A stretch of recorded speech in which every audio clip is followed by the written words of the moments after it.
করবেন, কেবলামুখী হয়ে পারলে দোয়া করবেন, দোয়ার আগে ইস্তেগফার পড়বেন, তাইলে দোয়া কবুল হওয়ার পসিবিলিটি হাই, সম্ভাবনা কম না বেশি?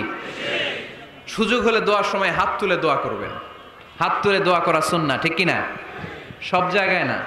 টয়লেটে যাইতেছেন, আল্লাহুম্মা ইন্নী আউযু বিকা মিনাল খুবুসি ওয়াল খাবাইস বিরহমাতিকা ইয়া আরহামার রাহিমিন। হাত তোলা যাবে? বুঝা শুই না।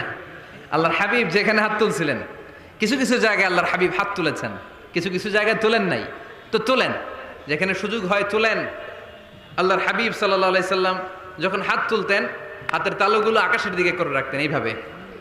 এজন্য আল্লাহর হাবিব বলতেন, ইযা সাআলতুমুল্লাহ ফাসআলুহু বিবুতুনি আকুফিকুম। যখন আল্লাহর কাছে চাইবে, হাতের তালু দুইটা এরকম উঁচু করে আল্লাহর কাছে চাও। সুবহানাল্লাহ পড়েন। আমরা তো শুধু এতটুকু তুলি, আরাফার ময়দানে বিশ্বনবী চাইতে চাইতে চাইতে চাইতে চাইতে চাইতে এভাবে তুলে ফেলেছেন। হাত তুলে যখন মনে চায় দোয়া করবেন, এটা ইচ্ছা, চাইলেই করতে পারেন।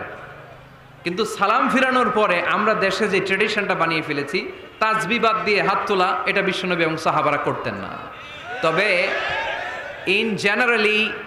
ইন জেনারেলি দোয়া এমনি এমনি হাত না তুলে মুখে মুখেও করা যায়, আবার হাত তুলেও করা যায়। মনে মনে চাইলেও কেউ শোনে না, শোনে কে? আল্লাহর হাবিব বলেন, ইন্নাল্লাহা হাইয়্যুন কারীম, আল্লাহ খুব লজ্জাশীল। আল্লাহ কি?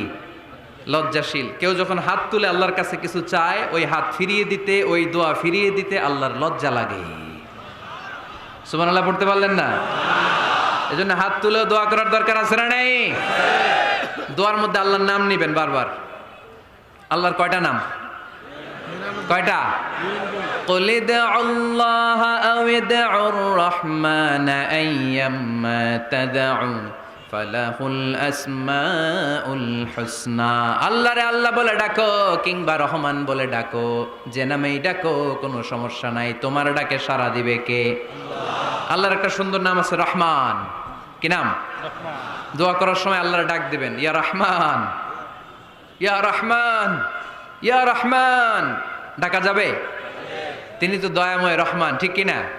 দয়াময় রহমান শেখালেন কোরআন, বানালেন ইনসান, শেখালেন বায়ান। দয়াময় রহমান শেখালেন কোরআন, বানালেন ইনসান, শেখালেন বায়ান। দয়াময় রহমান শেখালেন কোরআন, বানালেন ইনসান, শেখালেন বায়ান, ঠিক কিনা? আল্লাহর এই সুন্দর নামগুলো ধরে ধরে দোয়া শুরু করবেন, ডাকবেন ইয়া রহমান। আমার সাথে সাথে পড়েন, ইয়া রহমান, ইয়া রহিম, ইয়া গফুর, ইয়া গফফার, ইয়া সত্তার, ইয়া রাজ্জাক। আল্লাহর এই সুন্দর নামগুলো ধরে ধরে যদি ডাকেন, ওই দোয়া কবুল হওয়ার সম্ভাবনা বেশি না কম? আরো জোরে, বেশি না কম?